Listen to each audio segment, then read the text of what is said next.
are live. Hey, this is Paul Ash with They Talk Funny. With me is my wonderful guest, Mr. Jay Hunter. You're currently in Chicago, just to clarify. I'm currently in Detroit. I was Detroit in Chicago last month. I've last month. been, yes, traveling idiot is what I would describe it as. As long as you're not being a COVID idiot, that'll be good. Just keeping it safe. Absolutely not. I'm staying so far away from that. It's crazy. How are you Uh, doing, Paul? well, Montreal is in a lockdown. We actually have a curfew of 8 p.m. We bars have not been open since a little brief stint in, I think, end of August, beginning of September, and so yeah, just a little stir crazy, A just a little little stir stir crazy, crazy? a little stir crazy. I see that people are logging in to watch. So say hi to everybody. Put your name in the comments. Give us a thumbs up. We already got a thumbs up. Fantastic. Big, wonderful, happy smile. Oh, what the pony face? Are you just are you using the video sort of like as a mirror as you're practicing? Is that I'm trying to find my good angle. I've never, or my good side, excuse me. Good angle, good side. I haven't found it yet. Um, I usually break mirrors, so I'm working with the camera now. But uh, I'm from Cleveland, Ohio, and Cleveland has had a curfew 10 p.m. and mm, so I visit my parents when I get an opportunity. But Michigan is a little different. Michigan has different restrictions, no curfew. Um, it's very interesting. Very like they are very clean with what they mm-hmm. do because when it first started catching its peak in like July, Michigan and Ohio became like hotspots for the Midwest. So they took it very, very serious. So for a while, I went stir crazy, but I maintained because the post office worked at the time. So that's that. But now the post office doesn't work and might be going back to crazy. Glad to have you on the journey. If I can add anything, try to be slight soundly. No, don't be positive. Is that what you say? Don't. Well, oh, what like positive? Positive is like what? Misery loves company. You're like, oh, Yeah, join us with join crazy. join us in the crazy. I well, okay. For those who are just watching the show for the first time, they talk funny. We're going to be talking about comedy writing. Jay is a he's a hardworking road comic, which has been, I imagine, a lot harder this time of year. I'm surprised you haven't been sticking down towards Texas or other places where all the venues seem to be open. Um, and we're also going to talk a little bit about what's happening in the world right now. Usually save that towards the end, though we kind of started off this way. Uh, Jay, how long have you been a stand up comic? 5 years. 5 years this February. Five So years coming on this my February. 5 year point. Yes, sir. And yeah, you started stand up comedy after you had left the service, the Navy. That is correct. Uh, That is correct. the the uh, stand up comedy in the military got me in trouble. So I did my best to try and like hide from that, even though in boot camp, my second week in boot camp, one of the meanest, toughest, quietest, he would say he was like he would call himself a chef, but like he would say I was a chef before I was a drill instructor, but it was one of those like codes for I used to kill people type. One time we were just sitting there paying attention to the person teaching whatever they were teaching. He comes up next to me. I'm sitting Indian style. He's right in my ear. And he was like this. You're the class clown, aren't you? I didn't. What do you say to that? I didn't. Where did he come from? Like it. How did he know? That's what I'm asking. But that's all. See, he broke you down to build you up, and he was building you. He was building you into that class clown. He was intentionally guiding you because he knew that you needed the outlet, right? And he needed to have that one person that he could pick on that way in that class, and he chose you, and he built you to be that way. Uh, You're correct. I'm so serious, man. It was so fun. I had so as all these people around me were breaking down, crying, wanting to go home, I found zen in the chaos. Oh, it was beautiful.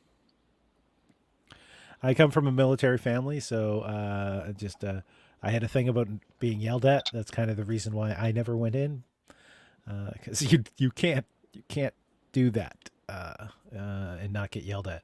Now, so sorry, you said 10 years ago that you were discharged, honorably discharged. Just about that. Honorably discharged. That has to be said. I Yes, am yeah. honorably discharged. Wanted Uh, to make sure that was out there.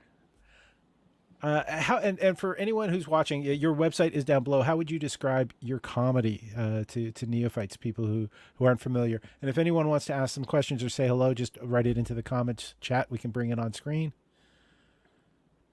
I would describe I would describe my comedy as a dry fluid. Like I'm a dry fluid comedian. It there is there's a wetness to my dry sense of humor. You know, Mm. like I'll hit you with my dry sense of humor, but you'll have to wipe down. That's how I can only describe it because before I wanted to just be dark, not just in skin. I wanted to be dark. Now it's it's a type of vulnerability of uh like a deadpan, but I don't just lay there, Like I still move my hips. That's that's how I would describe it. When was the last time you were on a date? I'm just wondering if that some of your descriptions. Oh, you were waiting for me to use the word moist. Oh boy. I'm not, but But it somebody out has been there a might be while since I've watching. been moist. Okay. But I mean, listen, is if they're out there watching, wondering, drop a phone number. Maybe even okay. The No, website is right I do there. all right. The J Hunter Experience dating website. Uh, you get access. You can just slide into his DMs on his Instagram, on his Facebook, on his Twitter. It's all right there. Just go to the jhunterexperience.com website.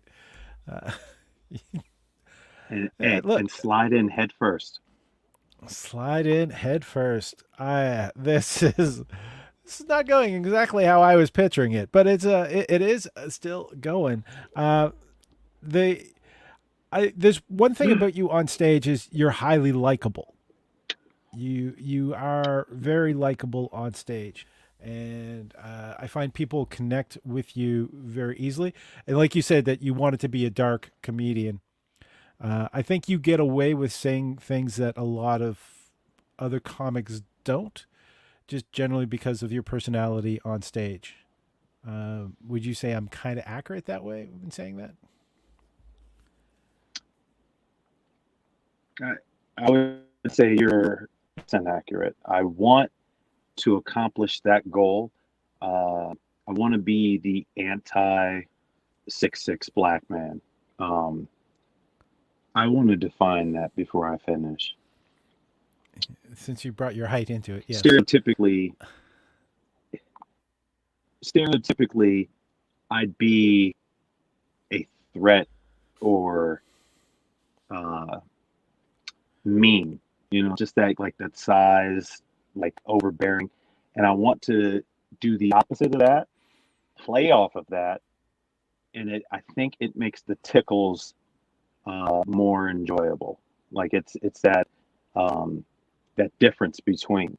So like instead of talking about like, oh, my penis is so big, I broke somebody's hip. Like why would I ruin the surprise? Uh, Yeah. I want to do, I want to be likable and then play off of it. Because once you're likable, you can get away with so much murder. Ask OJ.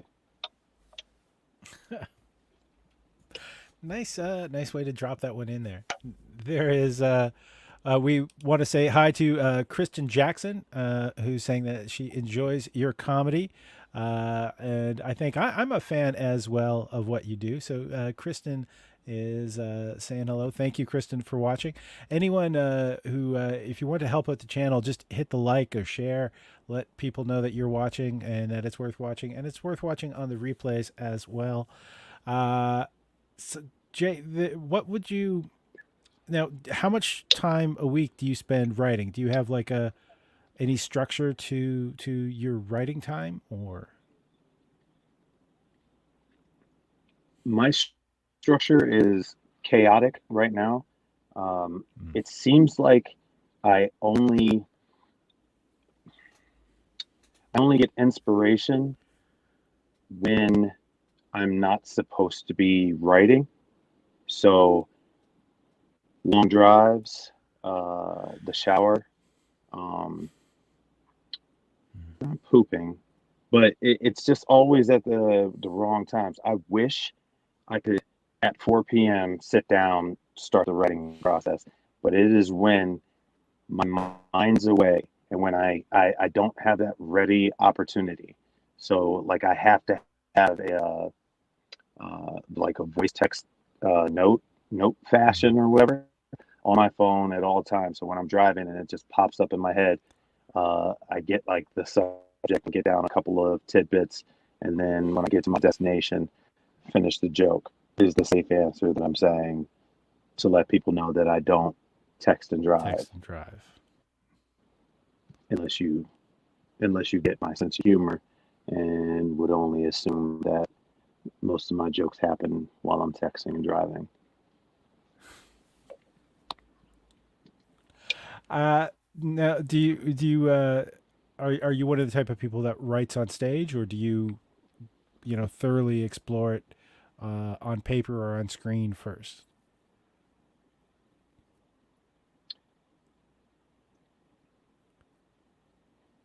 I've never heard that question before. That's interesting. I hope I answer the question, but I tend to write too much, like verbatim, and Hmm. alter it when I get on stage because I I do better when I shoot from the hip. I technically don't like the jokes that I write. I like when I'm free, um, dealing with like a heckler or taking a subject and then making a joke out of it. And if it's recorded, maybe I could use it again. But I mean, it's like trying to bottle lightning. Um, but I'm getting better at creating that voice, that free voice, and writing in that voice. I'm getting better. It's a work in progress. It is because for some people, if you, what would you would say is your background when it comes to come to writing? Was it? I mean, that drill instructor, uh, pegged you as the class clown, but were you more of the class clown? Were you more of the moment? Did you have any kind of a theater background or a writing background or like radio? Those are the like It, usually you see people coming from writing, acting, or radio. Um, it's a mix of all. There was class clown like forever. Like I used the sense of humor not to get out of trouble, usually to get into trouble. Uh, and Help you dance while you're it would there. diffuse situations. Absolutely. And I have a movie background. My first semester in college, I was a acting major. So it I was putting all of it together, and then I did about 6 months of improv, and all the little pieces were coming together. And then I just said, "All right, let's try telling a silly story at an open mic." told a silly story, just blanked because I was not intimate with the crowd, and Mhm. got sort of laughs, and then the addiction started. So like it comes from a I want to be funny background, and I ultimately consider it a performance. A like I want to entertain, Want to be funny and or I want to think be that's it. liked? That's my final answer. Okay, but would you say want to be funny or want to be liked? I used to want to be funny until I became good friends with the Cleveland comic. Shout out to John Bruden. He's been doing a lot in the Cleveland scene, and he's Hmm. one of the hardest workers that I know. And him and I have a very similar demeanor. He's tall like I am. He wears glasses. He's helped me write a lot of jokes with the delivery that I currently employ. And when we sit down and talk, he tells me he's been doing it for 11 years. He tells me it's not even about being funny anymore. Like it's there's a formula to it. Your jokes need to be mediocre. There's some networking that's involved. You got to be liked. You got to be marketable. Like all these things come into play. So I just want to entertain now. Uh, Yeah.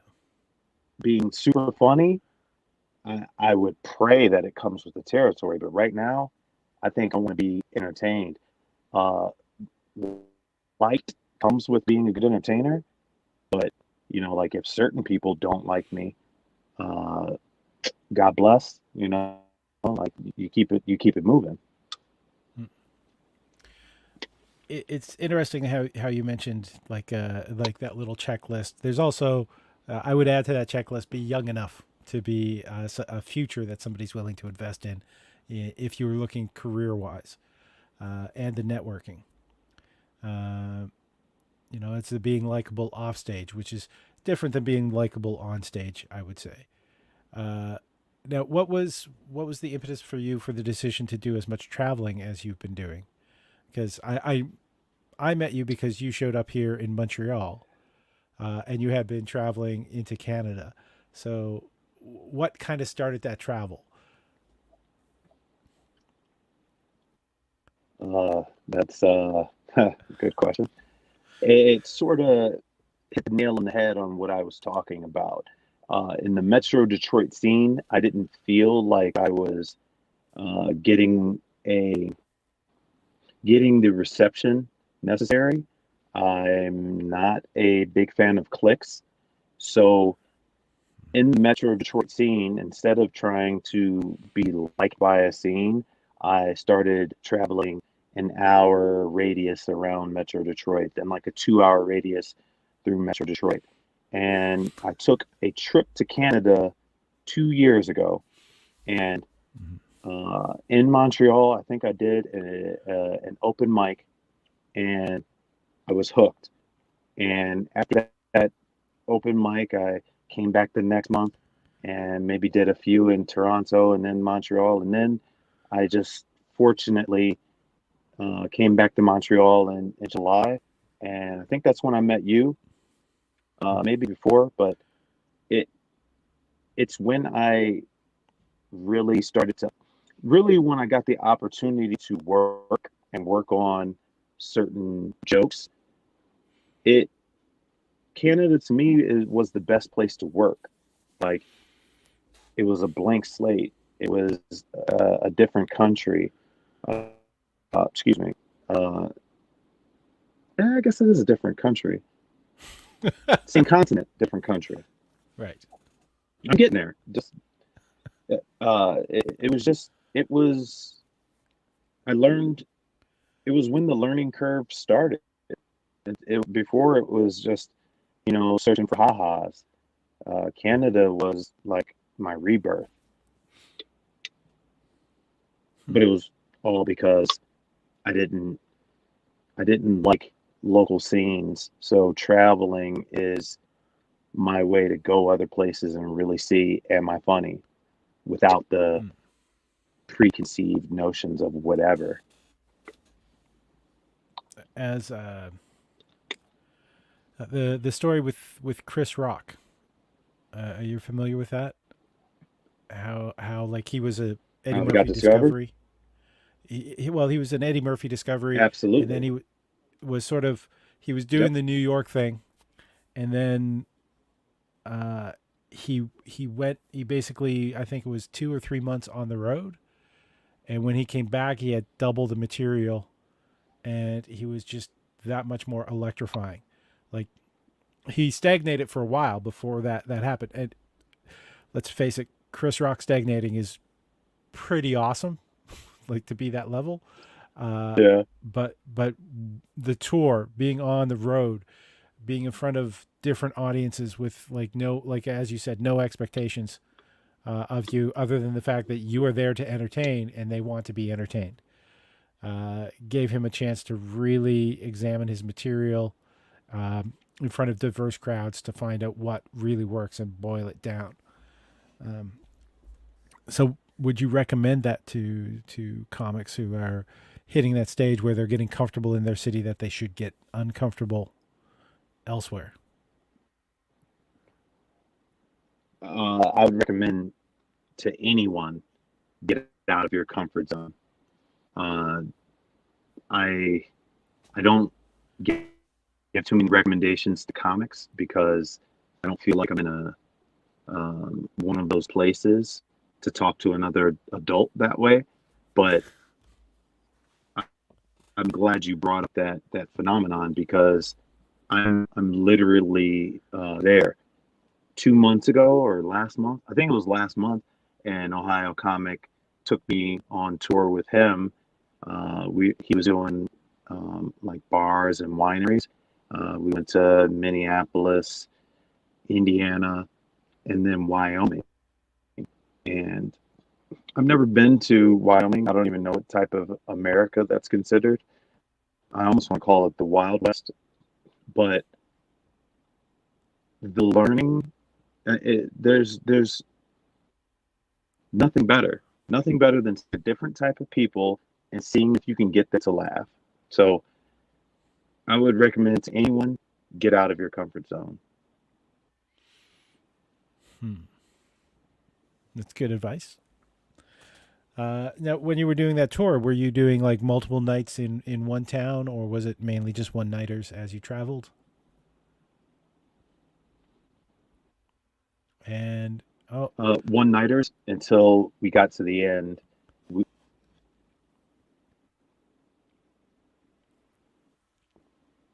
we're getting a little bit of a freezing issue.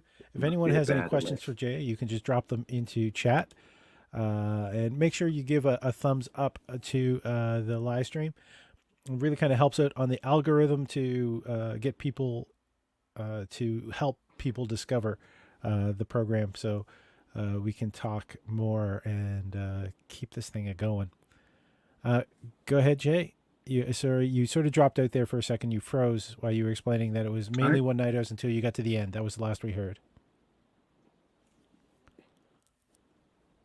Yeah, I apologize for my crappy signal. This is a burner phone, but it was just one nighters until we got to Gillette, Wyoming. We Mm-hmm. did 2 nights in Gillette, a Friday, Saturday, and it was the first was the most uh, interesting experience for dealing with a heckler. Uh, huh. It was the most learning experience for dealing with a heckler. If I were to rank the types of shows that I want, I number one, it's like a show with like 100 plus people all there for comedy, and I just kind of go in and just like start, annihilating and just getting the giggles and making people, puke and pee and probably die. Uh, and Jay Hunter, mass a murderer. close second is that show. Yes, absolutely. Well, with laughs. I mean, it's like Come on. Yeah. Yes. I'd love to see the Law and Order episode where it's like, uh, Your Honor, he was telling egregious jokes and he knew Mr. Franklin had a heart condition. I didn't know. So A that's close second, that happened to a Canadian uh, comic, by the way. this show. Actually killed somebody? Yeah, the comic was Buddhist too, so he felt like, yeah, guy died in the audience, had a heart attack, laughing, couldn't breathe. Uh, the fact that the look Are that's you frozen on the serious? screen right now. Yeah, I'm serious. It was years ago, uh, but he took a little break from comedy after that. That luckily that won't happen now. So what's I happening with wouldn't. this heckler? Fuck, I'd parade after. Okay, so it was basically two tables of about 10 people, and it was just this big round table. So it was two tables, 10 people, and then like a few people. The show was about 28 people, whatever. Mainly these two tables. The one table had a guy that did not like me for some reason. Now, I'm not going to speculate, but it might have been my height. He had a problem with me from the jump, started voicing it. So I started directly talking to him. I'm like, oh, I'm clearly, for you. Uh, what would you like me to say? And if given an honest answer to anything, I, but there was no honesty. So me dealing with him, and he was being egregiously heightist. Uh, the other table was sympathetic. So it was hard to get real laughs out of someone going, "Oh, don't pick on him." It was too hard to really, because I couldn't just ignore. But then the other people that were with it were in the, "Oh, don't do that," and that's hard. So it was kind of like ha ha ha ha ha, very awkward to the point where the headliner kind of gave me the light at 15 and was like, "Yeah, let's wrap it up. I can do." Uh, Hmm. I want those experience because that takes talent. It takes talent to win someone you don't like and bring, or someone that doesn't like you, and bring the rest of the crowd with you. So I want more of those. Does it suck while you're up there? Oh, yes. Yeah. But, it's like a leg day at the gym. What you learn. What you learn. Um, Talking about all the short people Yes. sympathizers and the current political climate in your country. Uh, your camera's freezing at the exact right time to just catch like those glimmers in your eye.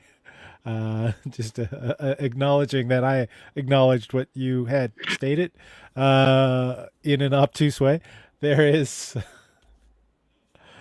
uh, what how do you feel about what's happening in your country at this point?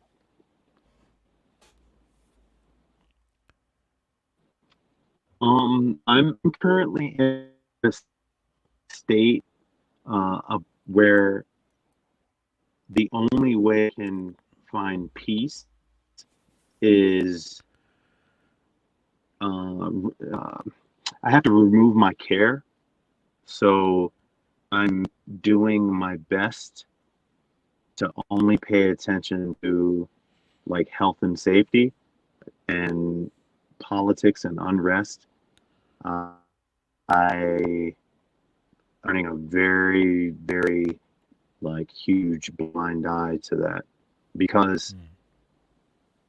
I got fragile about a year ago when, like, I stopped watching movies that were about like 12 years a slave type stuff, and because I've just been too close to it. Yeah. Things happen to me, and just hearing passive aggression and people that don't understand whatever. I had to take a break even from the movie. When I came back and I watched, and spoiler for your long individuals, because spoiler is a stupid thing to say. At the end of the movie, they show like footage of the Charlottesville where the guy drove the car through people, and like it's not even like I lost my patience was just tested a little much. I I can't I can't watch footage of that type of violence, or because I don't. It blows my mind that I have to have a differing opinion with either people or groups of people about that. It's I'm going into ignorance because it's too much for me now, and I also don't want to be a victim. I don't want to. I've been keeping my temper under control for way too long to even test it anymore. I got to stay away from it. Yeah. What is going on in the United States? There was an election, and there was a rebuttal to the election. And some people seem to be sort of waking up, but not enough. Now, now with COVID, it's go it's ahead. No, definitely go. our fault. It is definitely our fault because both sides have been getting they've been getting it twisted. So like my dad was a huge Obama supporter. He even had vanity plates for Obama, and he was all types of happy and all types of proud. He was just blind to the other side of people that kind of got lost in the shuffle. Just out there loading. Happy about it, happy about it. Um, then while Barack Obama was in his presidency, he was receiving all types of hate and just all types of nonsense. Now, Yeah. when it came back to Donald Trump, when it came back to Donald Trump getting elected, like if you forget about a group of individuals and you just think everything's okay because of an election, you build that base that got Donald Trump elected. Now Donald Trump is in office, and my dad is going, I don't see why and he turned it into that sides thing. And I told him, like, Pops, that it's just roles reversed. Like now you're salty about some other side. Like I don't care who's in office. I don't want to say, well, I mean, I personally like Barack Obama, but I don't want it. It's some figurehead and has a side, and then there's figurehead that has a side, and I mean enough side that he won an election. And I don't want to get into like the uh, electoral number, those nonsense. I'm saying there's enough people that were upset or voted or whatever. You can't just forget about a side. Yeah. So until we stop playing the sides and start coming closer to the middle, and I mean like both sides, and I have no idea how to do it, it's still just going to be a tit for tat. We take issue and we turn it into sides. Maskers versus anti-maskers. Like uh, Vang versus Anta. Like, can't we meet in the middle, right? There, it's when people stop talking to each other, that then that sort of galvanizes them in their side, as you would put it. There has to be that bridge to bring people together, to at least talk civilly. And those who don't want people that are thriving on this chaos are doing their best to prevent people being civil. So they're the enemies of everybody who enjoys common sense, or who wants to see a resolution. There's other people who just want to see everything burn. Um, and yes, There are sticking to your side also is not safe. people that just want to be their side. It is not safe. I understand people that are all about anarchy. Then there are also people that just want to be right. They just want to be on the winning team. And Yeah. communication. That is the key. I I've been this it's too long of a story to get into, but I'll see if I can sum it up. I was outside of a club in Detroit and I was having a debate, five Detroit comics. One guy was in it for about 2 years in the comedy, so he was kind of the senior guy. And in college, he was an activist.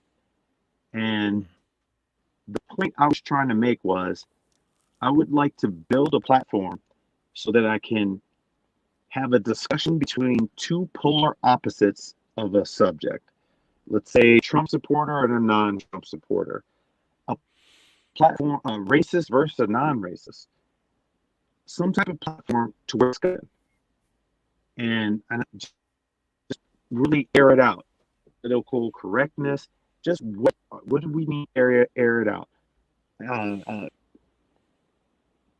I got met with, well, how do we know, or how all these of oh these other comics were clearly minded. Um, I was getting so Limited. much flack from them.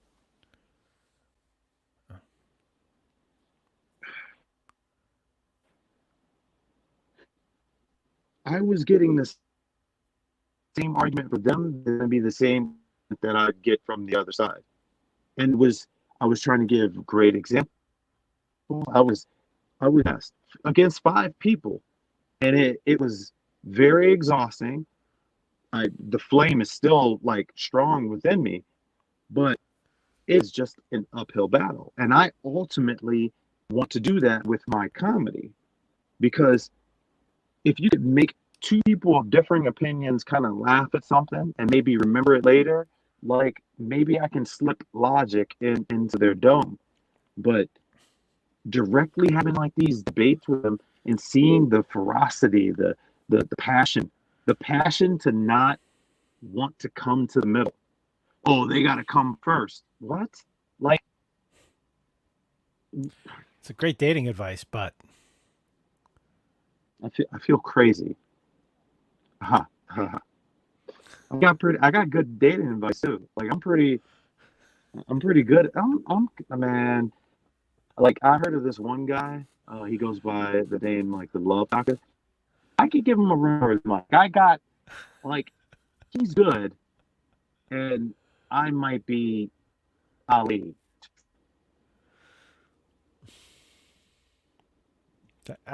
you know what? I think one of the things about that guy, his show being tomorrow night, uh, is the fact that he's fully willing to admit when he's wrong. So you could probably take him to the woodshed. You could take him to the corners. You could. Uh, I don't know if I'm doing too Canadian commentary on that. You can probably take him to the corner easily. Put it in boxing terms. So all Uh, right, you had this discussion with well, those five comics. admitting when wrong.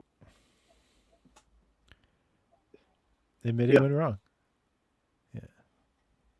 I'm sorry. Go ahead. We we Yeah. we need more people to do that. So, now, did you create sitting down with stand up comics? Or sitting down with stand ups? That's your podcast? I did not. You I did not. No, I did not. And there's a interesting story with that. Um, Years ago, uh, I was getting I was getting into the Metro Detroit scene, and uh, the original hosts of Sitting Down with Stand-Ups, they reached out to me, asked me if I wanted to be on the show, and I had a taste of something beautiful. That show was like the funnest situation where you're just shooting. It was an entertaining way of shooting. It seemed like they were shooting from the cuff, but there was a time and reason to the show. It had a format, but the Mm-hmm. original host uh, just was seamless. It was like he had the best of all worlds of an improv background, a great poker face, and he was just un, unshakable with what he would do for fun. Now, uh, I did the show a few times, and he took to me. And one time he couldn't make it to the show, and he asked me to host for him, and I did.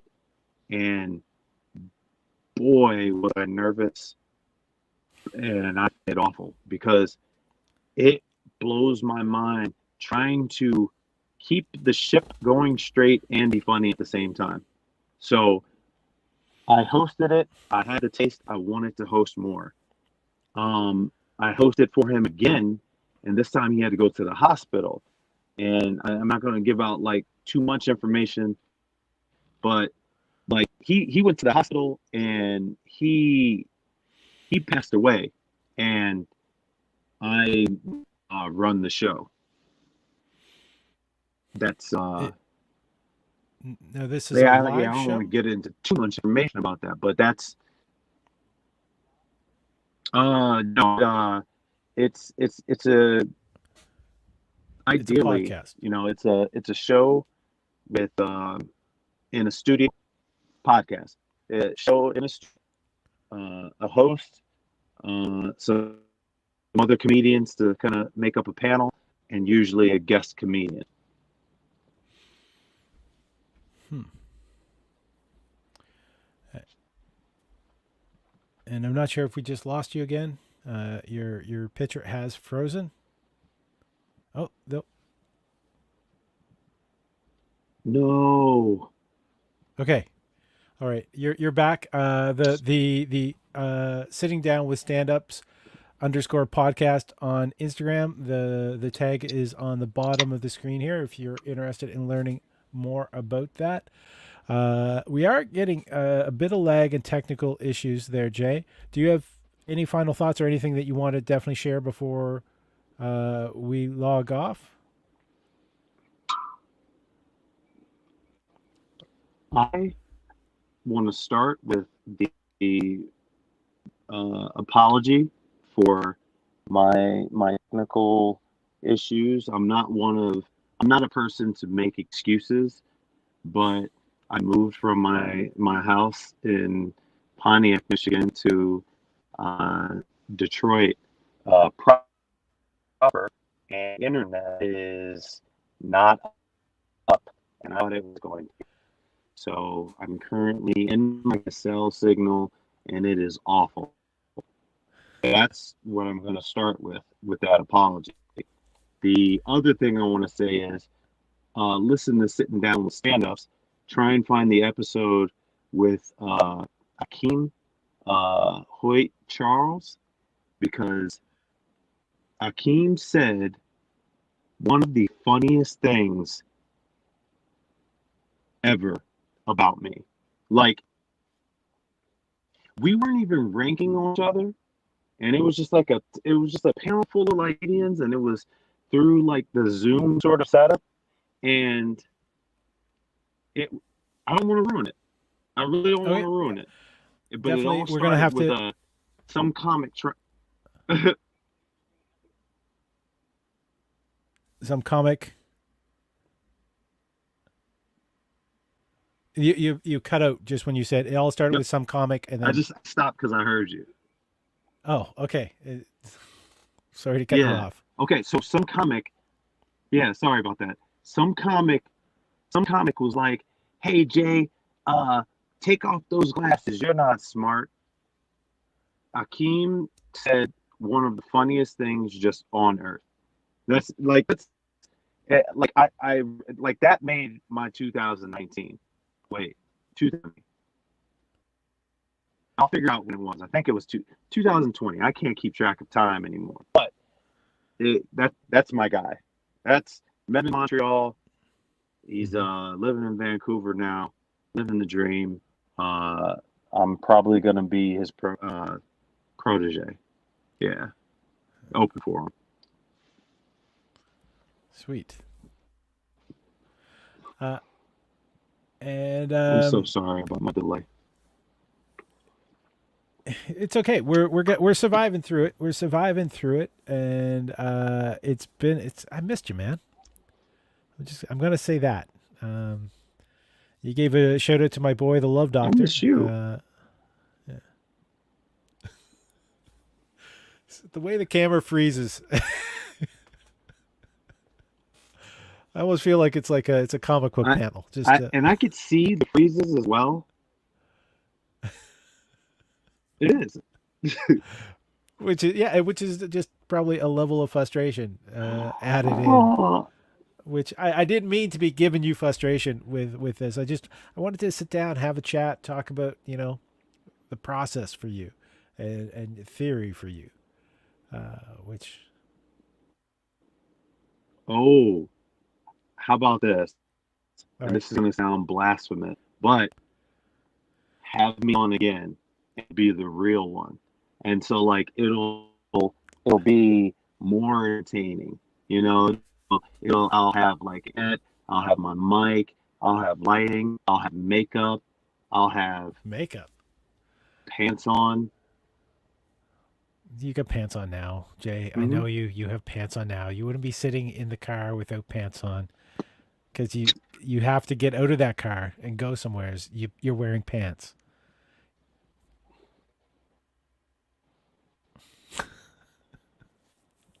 All right, the freeze up has started. We were definitely got to be having Jay Hunter back on. Coming up, the next episode is well. In the next three episodes, we have Vong Show will be on the show. We from Rice Comedians podcast, also all over Canadian television. We're gonna have Deborah DiGiovanni. She's going to be doing the show, and Justin Shaw from Half a Star podcast as well. All these people are going to be on the show. I'm glad that I got to chat with you. Previous show was Chris Fonseca. This has been Paul Ash with They Talk Funny. Final words, Jay?